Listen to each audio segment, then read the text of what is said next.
इस वक्त रमजान की तमाम बरकतों से मैं अल्लाह ताला से दुआ करता हूँ कि इस मुल्क में जो हालात इस वक्त हैं, खासकर बीजेपी की हुकूमत नरेंद्र मोदी की जिस तरीके से वक्फ अमेंडमेंट बिल ला रही है, हम सब उसके मुखालिफत करते हैं।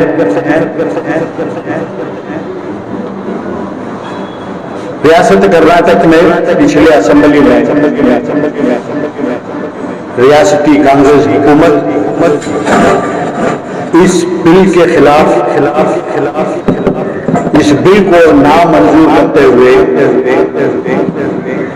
रेजोल्यूशन बिल पास किया है। हम उसका खैर मकदम करते हैं।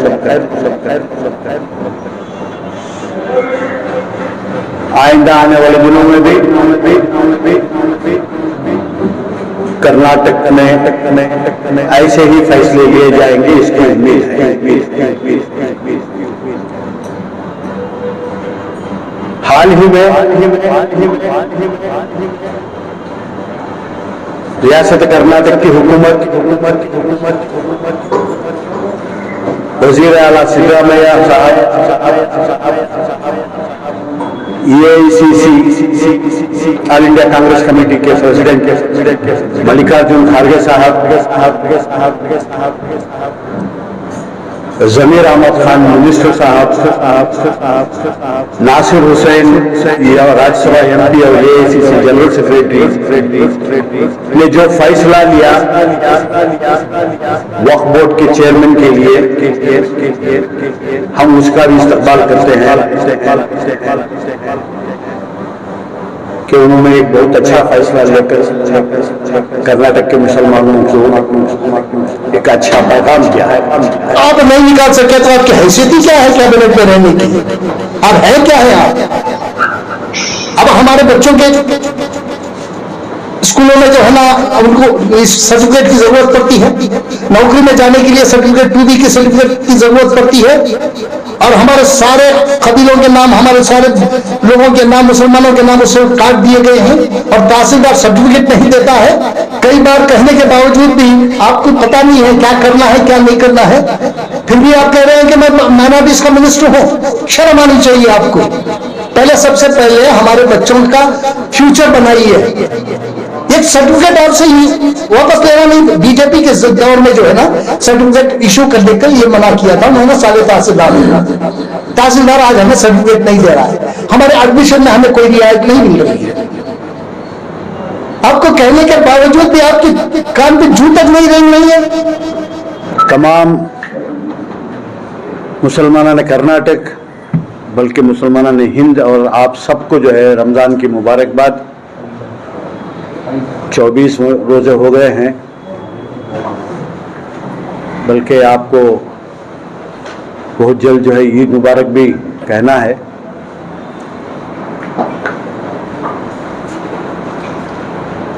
इस वक्त रमजान की तमाम बरकतों से मैं अल्लाह ताला से दुआ करता हूँ कि इस मुल्क में जो हालात इस वक्त हैं, खासकर बीजेपी की हुकूमत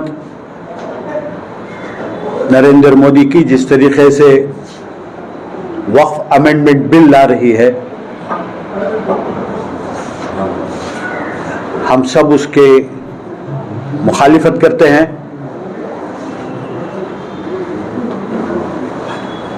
रियासत कर्नाटक में पिछले असेंबली में रियासती कांग्रेस हुकूमत इस बिल के खिलाफ इस बिल को नामंजूर करते हुए रेजोल्यूशन बिल पास किया है। हम उसका खैर मकदम करते हैं। आइंदा आने वाले दिनों में भी कर्नाटक में ऐसे ही फैसले लिए जाएंगे, इसकी उम्मीद है।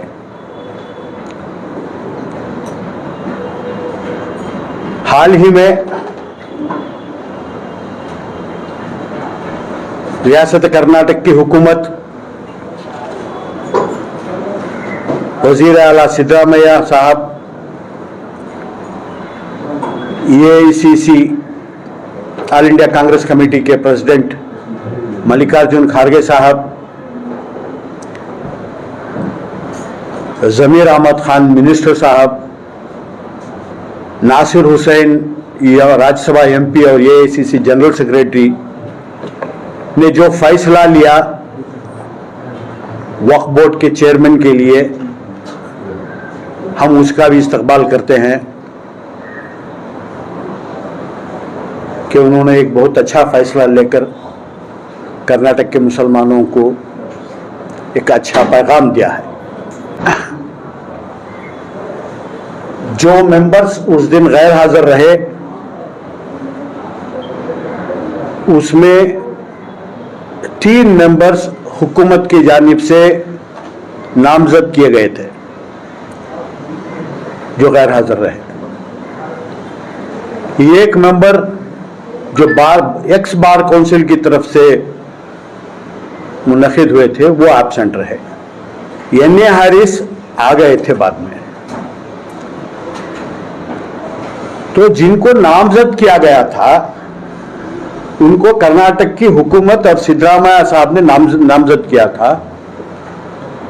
अगर वो हुकूमत के फैसले के खिलाफ थे तो उनको चाहिए था कि या तो वो रिजाइन करें, क्योंकि वो हुकूमत की तरफ से नामजद किए गए हुए थे, या नहीं तो किसी और कैंडिडेट को जो है नॉमिनेशन फाइल करा के उनको वोट डालते। पहली ही मीटिंग में उनका रवैया बहुत गलत रहा। इस ताल्लुक से हम जो है बाद रमजान की ईद के बाद जो है हुकूमत पर दबाव डालेंगे कि इनको जो है इनके नॉमिनेशंस कैंसिल किए जाएं, रद्द किए जाएं। अगर ये अभी से हुकूमत के तरफ से जो नुमाइंदा खड़ा गया था उसके खिलाफ जा रहे हैं, उनको चाहिए थे कि कम से कम मीटिंग आए, मीटिंग आकर वो रिकॉर्ड कराते कि हम ये नुमाइंदे के साथ नहीं है, या किसी और नुमाइंदे को खड़ा करते। तो जो नुमाइंदे वो शिया मौलाना हो या दूसरे एक और, मैं उनको क्या मौलाना कहूँ क्या कहूँ मुझे नहीं मालूम है, वो उस ताल्लुक से जो है अशरफ साहब बताएंगे। एक और समाजी कारकुन जो पहले भी वक्फ बोर्ड में रहे, इनको तो अखलाकन इस्तीफा दे देना चाहिए, वरना ये बाद रमजान की ईद के बाद जो है हम जो है इनको हुकूमत से और कांग्रेस पार्टी हाईकमांड से गुजारिश करेंगे कि इनको फौरी तौर से जो है इनकी नॉमिनेशन टर्मिनेट करें। वो जो एक्स इसके मेंबर थे बार काउंसिल के, उनका भी इलेक्शन कैसे हुआ, एडजस्टमेंट केस था। वो भी एक्स बार काउंसिल को ले रहे हैं, लेकिन एक्स एमपी का जो कोटा था उसको फिलअप नहीं किया। और ये सब जो एब्सेंट थे, इनकी वफादारी वक्फ एक्ट या वक्फ बोर्ड की तरफ नहीं थी, औकाफी जायदादों की हिफाजत करने की तरफ नहीं थी। इनकी पूरी वफादारी एक शख्स जो चेयरमैन बनना चाहता था उसके तरफ थी। तो आइंदा आने वाले दिनों में क्या इनसे हमें उम्मीद की जा सकती है? खासकर पिछली वक्फ बोर्ड में जो चेयरमैन थे, उनके दौरान जो भी वहां बदउनवानियां हुई हैं, उस ताल्लुक से हम ईद के बाद जो है पब्लिक के सामने लाएंगे। लगता है कि जो भी मेंबर्स उस वक्त थे वो उनके साथ थे, तो उन मेंबरों के खिलाफ भी कार्रवाई करना पड़ेगा। जी, अनवर बादशाह साहब के खिलाफ आप इल्जाम लगाए, जैसे इलेक्शन होगा सब कुछ खत्म होगा। जी, हम जो है एक बात खुलासा करना चाहते हैं कि हम ना अनवर बादशाह ना किसी पाशा के खिलाफ थे।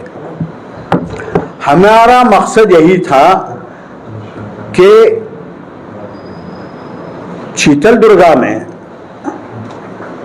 6 एकड़ जमीन जो खबरस्तान को 1987 में जो दी गई थी वो हासिल करना हमारा मकसद था।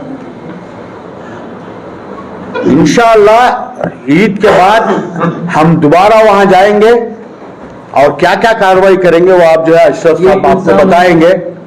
आपके ऊपर ये भी इल्जाम है कि पर्सनल वेंडेटा काट रहे हैं, इट्स क्वेश्चन ऑफ सारगिल। क्या वो मेरे रिश्तेदार है या कोई दोस्ती थी उनसे, या वो कांग्रेस पार्टी में है या मेरे मुकाबले में थे पर्सनल वेंडेटा निकालने के लिए? वो वैसे वो हमारे उसके है ही भी नहीं। हमें किसी से पर्सनल कोई ये लेना देना नहीं है जी। तो और दिनों में ये अवाम के सामने आप आएंगे? नहीं, ना सिर्फ अवाम के सामने आएंगे, लेकिन 6 एकड़ जो खबरस्तान की जगह है उसे वापस लेने के लिए है ना, बीच में जो है हमारे वहां जाके आने के बाद जो है कई चीजें हुई हैं। अशरफ साहब जो है उसके बिल्कुल इन डेप्थ जाकर जो है कई लोगों पर उन्होंने प्रेशर डाला है। वो हो सकता है आप बताएंगे, आपको या रमजान के बाद बताएंगे, मुझे नहीं मालूम, आप पूछिए उनसे। काफी उन्होंने मेहनत की है उसके ऊपर, तो हम जो है उसे आगे बढ़ाएंगे और पूरी कोशिश करेंगे कि वो आज का जमाना ऐसा है, आपको 1 फीट जमीन नहीं देते। बीजेपी की हुकूमत जो है आपके खबरस्तानों पे, आपके मसाजिद पे, आपके दरगाहों पे, आपकी जायदादों को छीनने की कोशिश में लगी है। यहां क्या हो रहा है? यहां लेआउट बना दिया गया है, कॉलेज बना दी गई है, तो वहां का जो मुतवल्ली है, लेआउट जिसने डाला है और उसके साथ जिसके पास 11 सीटें हैं, इन सब के खिलाफ कार्रवाई होनी चाहिए इंशाल्लाह। जो अनवर के बारे में उनका रेजिग्नेशन भी आप डिमांड करेंगे कि उसे कहां से रेजिग्नेशन टर्मिनेट करना है? वो देखेंगे रमजान के बाद। अब नए चेयरमैन से आपकी क्या गुजारिश रहेगी? अली बाबा जो नए चेयरमैन वक्फ बोर्ड के बने। देखिए, अली बाबा को हम मुबारकबाद पेश करते हैं। आज तक ना अली बाबा से हमारी बातचीत हुई है, ना अली बाबा से हमारी मुलाकात हुई है। हमें एक अच्छा आदमी चाहिए जो वक्फ बोर्ड ठीक ठाक चलाए, अच्छे तरीके से चलाए, वक्फ एक्ट को जानकर वक्फ के खिलाफ ना जाए। तो हमें उम्मीद है कि वो अच्छी तरह से चलाएंगे। और मुझे ये भी उम्मीद है कि उनके साथ जो है जो मेंबर्स हैं वो साथ दे रहे हैं, मिनिस्टर भी उनको साथ देंगे। मेरे ख्याल से हाल ही में उन्होंने चीफ मिनिस्टर से भी मुलाकात की है, मैं कहीं देख रहा था, तो अच्छा है। लेकिन जो मेंबर्स, दोबारा मैं ये कह रहा हूं, पहली मीटिंग में गैर हाजिर रहे जानबूझकर, उनके खिलाफ कार्रवाई होनी चाहिए। अगर वो आ जाते हैं वापस दोबारा हाथ मिलाते हैं तो वो बात अलग है। आज पहले तो आपने क्यों यह किया? बाइकआउट क्यों? नहीं, वो आ भी जाए तब भी जो है उनको बर्खास्त करना ही है, क्योंकि उनसे कोई उम्मीद नहीं की जा सकती। रहेगा ना? तो ये डिमांड रहेगा? बिल्कुल रहेगा, ये भी रहेगा और भी रहेंगे। जो हालत है ये इस देख रहे हैं वक्फ बोर्ड की हिस्ट्री में ऐसी हालत, ये पहली मर्तबे ऐसा हुआ है वक्फ बोर्ड में, रियासत करना। और जो है अली बाबा जो है वो गुलबर्गा से हैं।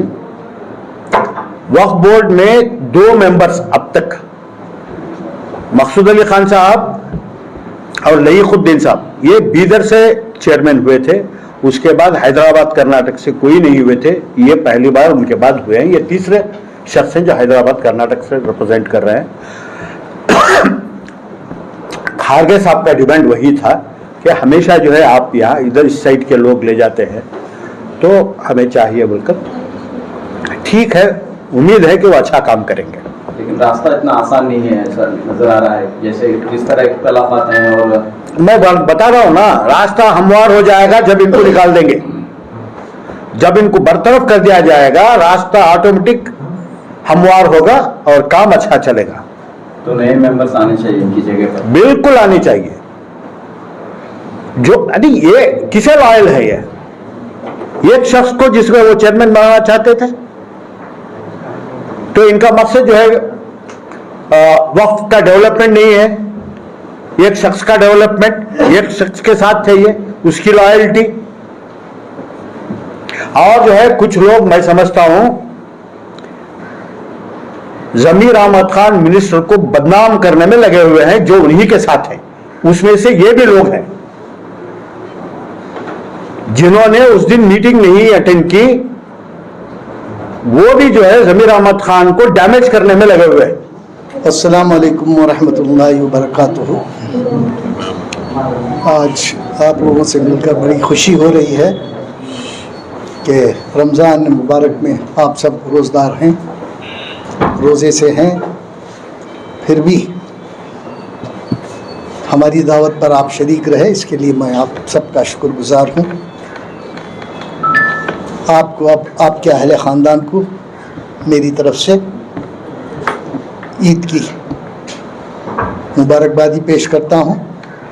साथ ही साथ आलम के मुसलमानों को भी ईद की मुबारकबादी पेश करता हूँ। ख़ास करके हिंदुस्तानी मुसलमान और कर्नाटक के मुसलमानों को भी मेरी तरफ से ईद मुबारक।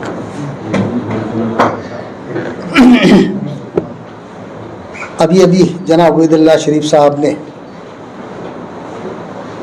बहुत सारी चीज़ें बताई हैं, उसके बाद मुझे बोलने का कोई ज़्यादा मेरे पास कोई मवाद नहीं है, लेकिन मैं सिर्फ इतना कहना चाहता हूँ कि जितनी भी धांधलियाँ हज वक्फ बोर्ड में हो रही हैं, उसकी जांच होनी चाहिए। पिछले 2 चेयरमैन जो आए यहाँ, 2 चेयरमैनों के बीच में जितने भी कार्रवाई हुई है, जितने भी वहाँ धांधलियाँ हुई हैं, वो सबकी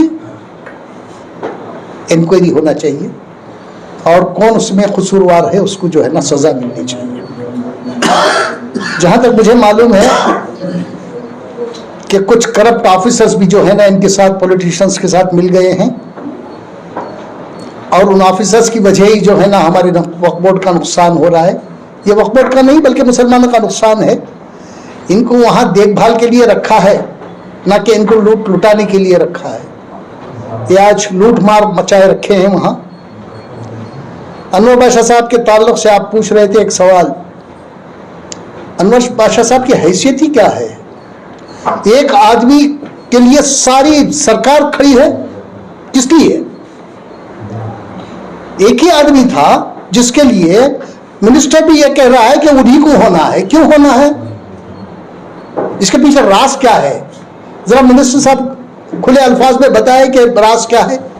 और सारे मेंबर्स को लेके आप कहां चले गए उस दिन रात को, जब सीएम साहब ने आपको एक मशवरा दिया कि ऐसा नहीं ऐसा करेंगे, उसके बावजूद भी आपने प्रोटेस्ट किया और धमकी दी कि मैं रिजाइन भी कर दूंगा। तो रिजाइन कर दो, वक्फ बोर्ड का और मुसलमानों का भला तो हो जाएगा। रिजाइन करो, फिर ये धमकियां अपने पास रखो, काम करो। आपकी हैसियत एक कैबिनेट मिनिस्ट्री की हैसियत है आपकी। एक 2B वाला जो सर्टिफिकेट जो तहसीलदार हमारे मुसलमानों को नहीं है इशू कर रहा है, वो आप नहीं निकाल सके तो आपकी हैसियत ही क्या है कैबिनेट में रहने की? आप है क्या है आप? अब हमारे बच्चों के स्कूलों में जो है ना उनको इस सर्टिफिकेट की जरूरत पड़ती है, नौकरी में जाने के लिए सर्टिफिकेट 2B की सर्टिफिकेट की जरूरत पड़ती है। और हमारे सारे कबीलों के नाम, हमारे सारे लोगों के नाम, मुसलमानों के नाम उससे काट दिए गए हैं और तहसीलदार सर्टिफिकेट नहीं देता है। कई बार कहने के बावजूद भी आपको पता नहीं है क्या करना है क्या नहीं करना है, फिर भी आप कह रहे हैं कि मैं माइनॉरिटीज का मिनिस्टर हूं। शर्म आनी चाहिए आपको। पहले, सबसे पहले हमारे बच्चों का फ्यूचर बनाइए। एक सर्टिफिकेट आपसे ही वापस लेना नहीं। बीजेपी के दौर में जो है ना सर्टिफिकेट इशू करने के लिए मना किया था उन्होंने साले तहसीलदार आज हमें सर्टिफिकेट नहीं दे रहा है। हमारे एडमिशन में हमें कोई रियायत नहीं मिल रही है। आपको कहने के बावजूद भी आपके कान पे जू तक नहीं रेंग रही है। आप खाली लूटमार पे बैठे हैं क्या? लूटमार मचा रहे हैं। करोड़ों लूट के अगर हजारों बांट दिए तो आप अपने आप को क्या समझ गए हैं? पहले जो मुसलमानों के मसाइल हैं उसका हल निकालो। आज तक आपने मुंह नहीं खोला मुसलमानों के मसाइल के ताल्लुक से। कब तक आपको बर्दाश्त करें हम? आप मुसलमानों के नुमाइंदे हैं वहां। जमीर अहमद खान साहब, आप नाम से नुमाइंदा नहीं है, मुसलमानों के नुमाइंदे हैं। फौरी तौर पर एक हफ्ते के अंदर अंदर अगर आपने कार्रवाई नहीं की, क्योंकि ये माइनॉरिटी मिनिस्ट्री के अंदर ही आता है, अगर आपने नहीं की फिर देखिए हाल क्या होगा आपका। देखते हैं, ले जाके पूरी कौम को बिठा देंगे वहां। काम करने का सलीका सीखो, पहले काम जानो क्या करना है क्या नहीं करना है बोल के। जो काम नहीं करना है वो काम करेंगे आप, जो काम करना है जायज काम है वो नहीं करेंगे आप। अभी सुन रहा था मैं, कई लोग मुझसे बोल रहे हैं कि जिंदगी में ऐसा पहला मिनिस्टर औकाफ का हम लोगों ने देखा, ये लोगों का कहना है, मेरा नहीं है, कि जो औकाफ में भी जो है ना रिश्वत लेता है, और औकाफ के कामों में भी रिश्वत लेने वाला पहला मिनिस्टर मुसलमान मिनिस्टर है जो हज का इंचार्ज है। अब ये लोग बोल रहे हैं आजकल बाहर। आपको सबसे पहले मसाइलों का हल निकालना है, मसलों की तरफ आपको देखना है सबसे पहले। हमारा कोई मसला सरकार बनने के बाद 2.5 साल हो रहे हैं, आज तक हमारा कोई भी मसला हल नहीं हुआ। तो तुम्हारी जरूरत क्या है वहां बैठने की? जब आप मसलों का हल नहीं निकाल सकते तो आपकी जरूरत क्या है वहां? क्या मुसलमानों के वोट ऐसे ही हैं क्या? चाहे देखिए, यहां चाहे AICC हो जाए, यहाँ चाहे सिद्धरामैया जी हो जाए, कोई भी हो जाए, जब हमारा काम नहीं करेंगे हम उनके खिलाफ जाएंगे, हम तो छोड़ेंगे नहीं। इसका क्या मतलब है? जब हमारे वोट की जरूरत है तो आप वोटों के लिए हर चीज की ये देते हैं, हमें कह देते हैं कि हम ये काम कर देंगे वो काम कर देंगे। आज तक हमारा कोई काम नहीं हुआ, कब तक हम इंतजार करें? हमारे बच्चों के फ्यूचर का सवाल है, हमारे मसाजिदों का सवाल है ना। आज तक न इसके ऊपर कोई भी मुसलमानों के मसाइल पे काम किया। 5-5 साल हो गए हमारे बच्चे जेलों में हैं और आप मजे लूट रहे हैं। 2 नुमाइंदों की जरूरत, 2 नुमाइंदों की जरूरत ही क्या है हमें? जब आप कुछ नहीं कर सकते तो आपको रहने का भी हक नहीं है वहां। अब रहा वक्फ बोर्ड में जिन लोगों का इंतखाब इन्होंने किया है, 3 लोगों का जो नॉमिनेट किए हैं, एक शिया मौलाना है, शिया मौलाना है, एक हमारे नहीं बोले, शिया मौलाना एक है और खालिद साहब एक है। खालिद साहब क्या है भाई? जिस एक्ट के तहत, जिस सेक्शन के तहत इनको जो नॉमिनेट किया गया है, उसी सेक्शन में इनको हाईकोर्ट ने इनको ये किया है, डिसमिस किया है,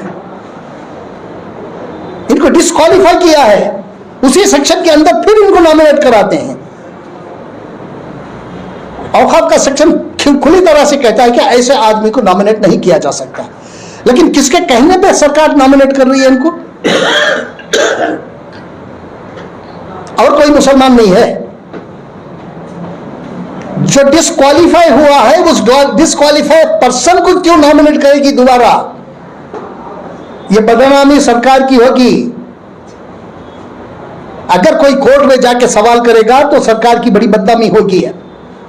एक और मौलाना को, जिसे मैंने एक नाम भी दिया है उनको,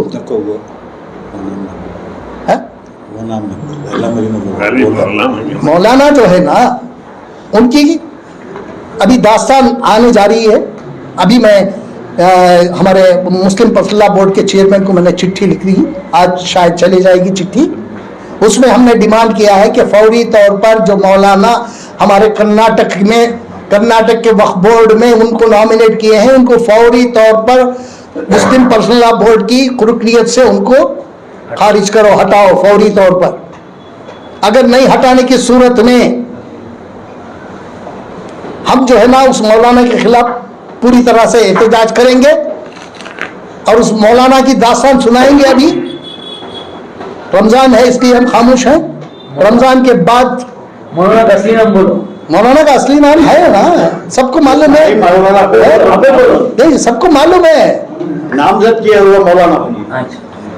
जब नामजदी होती है किस मौलाना की, एक तो हमने बता दिया आपको, लेकिन ऐसे लोगों को आप नॉमिनेट कर रहे हैं और दूसरे अदारों में मुसलमानों के कौन से लोग हैं भाई, यह बताइए। आप लोग जानते भी हैं, गुंडे बदमाश, उनको सरकारी प्रोटोकॉल दिया जा रहा है सरकार की तरफ से गुंडे बदमाशों को। सरकार का यह काम होना नहीं चाहिए। सरकार जिसको चाहिए उसको प्रोटोकॉल नहीं दे सकती, गुंडे बदमाशों को प्रोटोकॉल दे रही है आज सरकार। जो हज कमेटी में जो नॉमिनेट हुआ है चेयरमैन, उसकी हालत, उसकी ये क्या है, असलियत क्या है, आप लोग जानते हैं। एक नंबर का फ्रॉड है ये। रमजान ईद खत्म होने दीजिए, उसके बाद ये सब लाते हैं। अच्छे लोगों को लाओ, लोग तारीफ करें कि भाई इस जिस जगह भी लाए हैं, जिसको भी सदर बनाया है, जिसको भी चेयरमैन बनाया है, वो काबिल है उसके, लोग तारीफ करना चाहिए। ये नहीं अपने पट्टुओं को, अपने साथ फिरने वालों को, अपने साथ अपनी जयकारा लगाने वालों को आप ले जाके जो है ना रिलीजियस इंस्टीट्यूशन में मुसलमानों के वो भी आप बिठा रहे हैं। कब तक?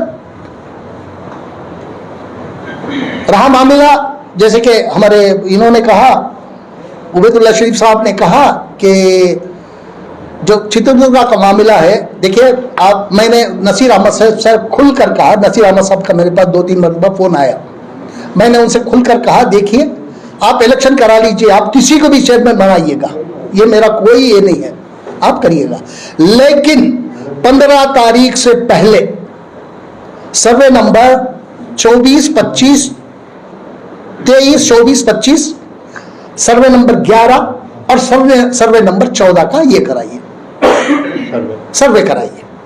उसके बाद आप किसी को भी बना लीजिए, हमारा मतलब नहीं है। मैंने खुल के कहा उनको, उन्होंने मुझे एक मैसेज भी भेजा,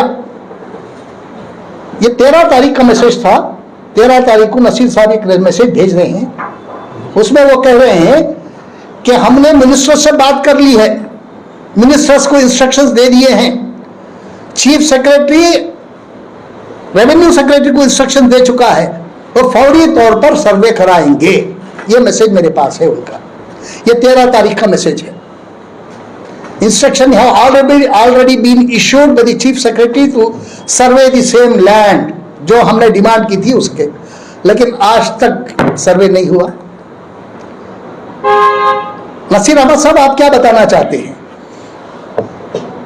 जब आपने मिनिस्टर ने इंस्ट्रक्शंस दे दिए तो मिनिस्टर का इंस्ट्रक्शन कैरी क्यों नहीं हुई अब तक? तो इसका यह मतलब हुआ कि आप बहुत कमजोर हैं। ऑफिसर जब आपके इंस्ट्रक्शंस नहीं ले रहे हैं तो इसका यह मतलब हुआ कि ऑफिसर्स आपसे ज्यादा ताकतवर हैं, आपको काम लेना नहीं आता, सरकार चला रहे हैं, आपको काम लेना नहीं आता। किसी भी ऑफिसर की इतनी हिम्मत कि मिनिस्टर के इंस्ट्रक्शन को यह करे, इग्नोर करे। यह 13 तारीख का है, आज कितने तारीख हो गए भाई?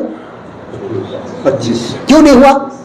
15 तारीख से पहले की बात हुई थी, 25 तारीख हो गए, खामोश क्यों हैं आप?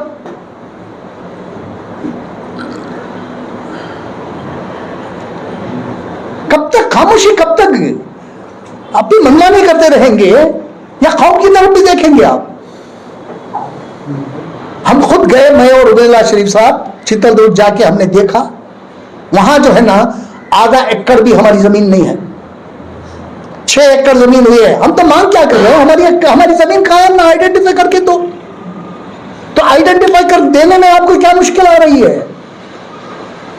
दूसरों का अगर होता तो कोई आपके चाहने वाला, जानने वाला या आपके साथ घूमने फिरने वाला होता ना, अगर वो बोलता तो तहसीलदार को बुला के आप इंस्ट्रक्शन देते थे कल तक काम होना है बोल के, क्योंकि ये मुसलमानों का मामला है ना, मुसलमानों के कब्रिस्तान का मामला है, आपको कोई दिलचस्पी नहीं है। अगर आप में दिलचस्पी होती तो फौरी तौर पर आप कार्रवाई करते, आप में सीरियसनेस होता तो।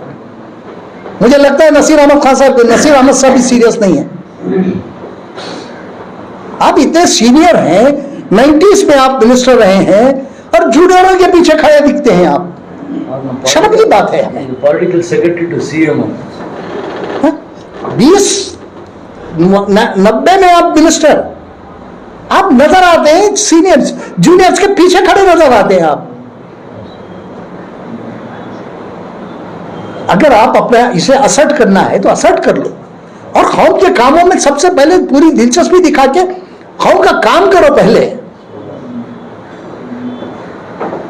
ये ज्यादातर नहीं चलता, क्योंकि हम मुसलमान जो है ना 90% कांग्रेस को वोट किए हैं। हमें बदलना भी आता है, बनाना भी आता है, बदलना भी आता है। इस भरोसे मत रखिएगा, रहिएगा, हम खामोश नहीं हैं। रमजान के बाद जो है ना एक बहुत बड़ी ये शुरू होगी, तब्दीली होगी भी। अब तब्दीली कराने की कोशिश भी करेंगे हम लोग। अभी हाल में इनका जो चुनाव हुआ है हमारे अली बाबा साहब का, एक अच्छा चुनाव है, अच्छे आदमी को उन्होंने मुंतखब किया है और कई लोग उसमें जो है ना बाइकाट किए। एक सबसे बड़ी बात यह है कि बाइकाट उनको दर्ज कराना चाहिए था। बाइकाट उनको बाकायदा रिटर्निंग ऑफिसर के सामने जाके दर्ज कराना चाहिए था कि हम बाइकाट कर रहे हैं। तो ये जो है ना अपने अपने घरों में रह गए, या कहीं एक ग्रुप बन के रह गए थे वो लोग। और जो कुछ भी हुआ, जो भी वक्फ बोर्ड के चेयरमैन का इंतखाब हुआ, उसमें एक अल्लाह ताला ने एक हाफिज को मुंतखब किया है। अभी मैं सुन रहा था जनाब CM इब्राहिम साहब कह रहे थे कि रमज़ान उल मुबारक में जो ना तमाम शैतानों को क़ैद कर दिया गया था, इसलिए अच्छा इंतखाब हुआ। मैं आगे और एक दो सेंटेंस में जोड़ना चाहता हूँ कि सिर्फ अल्लाह ताला ने शैतानों को नहीं, शैतानी सिफत के लीडरों को भी उन्होंने अल्लाह ताला ने कैद कर दिया। शैतानी सिफत के लोगों को भी अल्लाह ताला ने कैद किया था। अब सिफत शैतानी सिफत कुछ लोगों को ये मालूम नहीं होता। मैं जरा मोटी उर्दू में भी बोल रहा हूँ। शैतानी सिफत बोले तो फिर उनको ढूंढना पड़ता है, लगात लेना पड़ता है, किसी माहिर उर्दूदान को पूछना पड़ता है। इसलिए मैं शैतानी फितरत के लोगों को भी अल्लाह ताला ने कैद कर दिया था, तब जाके एक अच्छे इंसान का इंतखाब हुआ। तो ये इनके लिए एक सबक है। सारी इन्होंने कार्रवाई एक तरफा कार्रवाई इन्होंने की एक इंसान के लिए, लेकिन जो कुछ भी फैसला आया वो कुदरती फैसला था। कुदरत ने फैसला किया, ये किसी आम आदमी का फैसला नहीं था। ये कुदरत को पता था कि क्या करना है क्या नहीं करना है। आइन वक्त पे जो है ना अब फैसला आया कुदरत का। और इन लोगों के मुंहों पर तमाचा है। अगर फिर भी अगर समझेंगे नहीं तो ऐसे तमाचे आगे पड़ते ही रहेंगे।